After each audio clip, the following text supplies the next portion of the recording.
Give us your views on the match. Hey, Bafo, I think as a whole, the boys, they put out a good performance. Unfortunately, Ireland are very strong. But hey, we will have to see how we go. And hey, that Libbok, he must kick straight. But as a whole, good game. Are you happy to take on France in the quarters? I think France is a bit difficult because, at home, Gents are strong in. We all saw their performance against the All Blacks. But hey, I think, our defense is very good. So hey, we'll see how we go. Away. Yeah, bang, I'm fine. Do you want to give us your views on how the Springboks turned out today? Good match, good hits. Bring Handre Pollard back. Full stop. Full stop. Handre Pollard, point. That's it. Pint. That's it. Handre Pollard. What's your view? I'm with you. They must pick specialist players for specialist positions. We left 11 points on the board with kicks. And Mr. Crucial line-out throw with Dion Fourie. Don't put Dion Fourier's head on the block. Mannie Libbok. Yeah, I get that. But why are you picking flanks at hooker? Valid. Why are you picking fly-offs at hooker as well? Bring Pollard back. That's the point. Very good game, very well fought. But I feel like the reffing, you can't always blame the ref. I'm a ref myself, as you well know. But you blow shit sometimes too. Yeah, I mean, at least when I blow shit, I'm consistently shit. That was the most inconsistently shit I've ever seen in my life. But yeah, we're honestly, we have no one else to blame but ourselves. 11 points on kicks. It's a very tough ask to come back from. I mean, we were one try down at the end, but handling errors just got the best of us. So you're putting it on Mannie?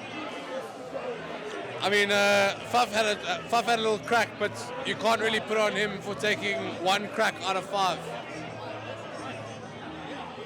Can you give us your views on the match? Okay, from my point of view, is we lost it from not winning the first half, because then the bomb squad would have came through and kicked ass after that.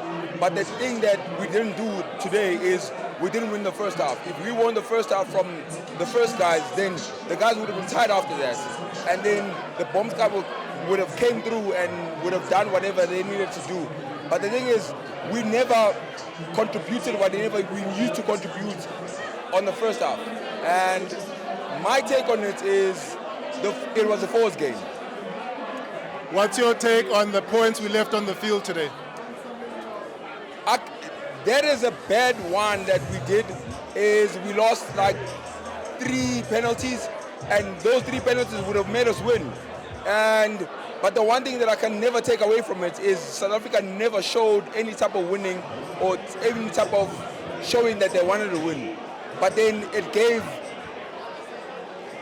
Ireland a better piece to say, then we can take it on any time.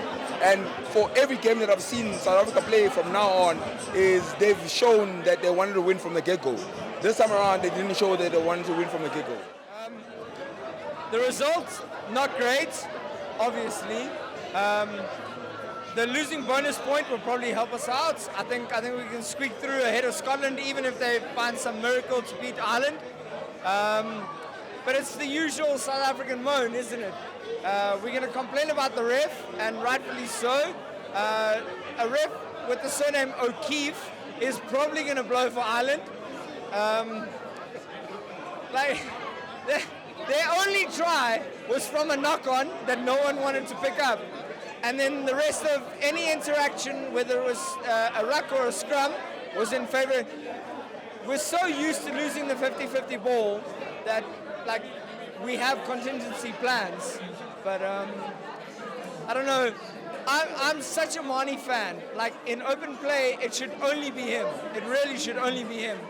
But to lose out on probably 5 to 8 points. 11 points.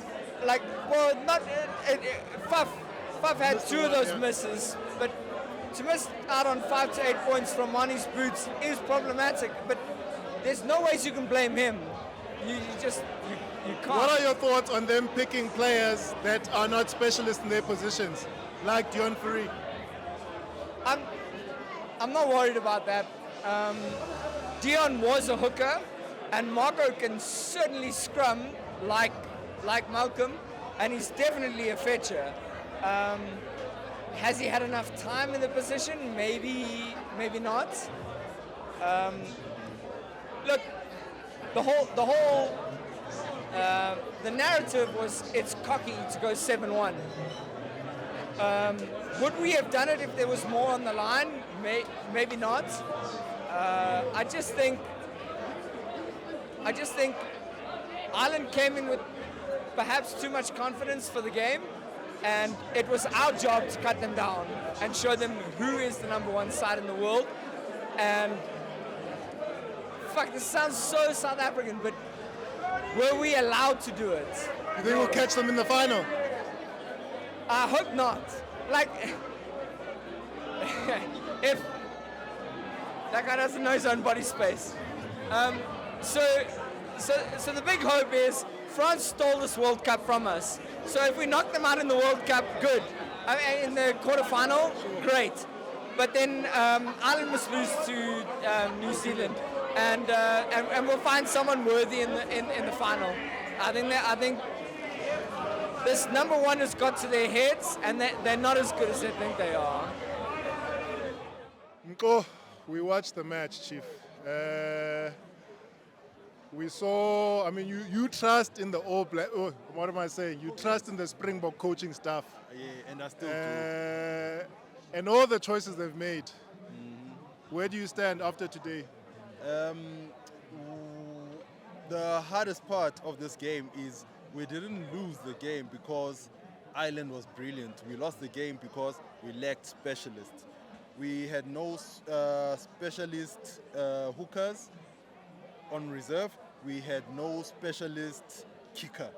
So we left 11 points there. The game seemed to be tight, but if you gather all those points, we would have easily won the game. So what I'm hearing you say is that Ireland is mediocre. No, not at all, not at all. But we are a better team than the scoreline shows there. Much better. We could have easily won it. But here's the point, Mko. If Ireland is not as special as they think they are, and we lost to them, where does that leave us? You know, there was a rumor that they wanted to throw this game away. Who? The Springboks. There was a rumor they wanted to throw it away. Maybe that's what they did. Because, I mean, we came in at a game we knew that was going to be tight. We didn't have a kicker. We had no answer on the kicker.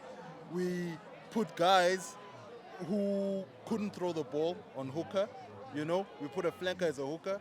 So maybe they were giving each other a chance at throwing the game away. I don't know. But if you think about the selection, you can see that the selection, they didn't make sure. The Springboks wanted to throw that match, and that's why they picked who they picked. After he's been telling us for weeks now that he trusts in the selection process as Springboks. He's now coming out today, and telling us that the Springboks may have thrown the match. I trust them to a fault. I have a feeling there was just too many gaps in our selection for a game at this level, this tight. But I feel like we knew this from when they announced the squad. No, for sure. I agree. But I think there was an extra incentive here with this one. They could have done better with the selection. Any way we look at it. That's my truth, and I'm sticking to it. We've just spoken to the gents and ladies here, and the big talking point is around Mannie Libbok and the points they left on the field. What's your feeling around that with Handre Pollard out in the wing somewhere? I want to say, Handre Pollard, we've used him a few times on the center position, and every time he played center, the Springboks never lost. That's what I want to say. Guys. He said the Springboks, I'm gonna summarize this chat quickly. Mkolisi said the Springboks threw the match. Handre Pollard is the savior. He's gonna come in and fix everything. Did I get you right? Yes. I think on that bombshell, thank you Pirates for hosting us. We're out of here. Give us your thoughts on the match. I just want to say it's not over till the fat lady sings.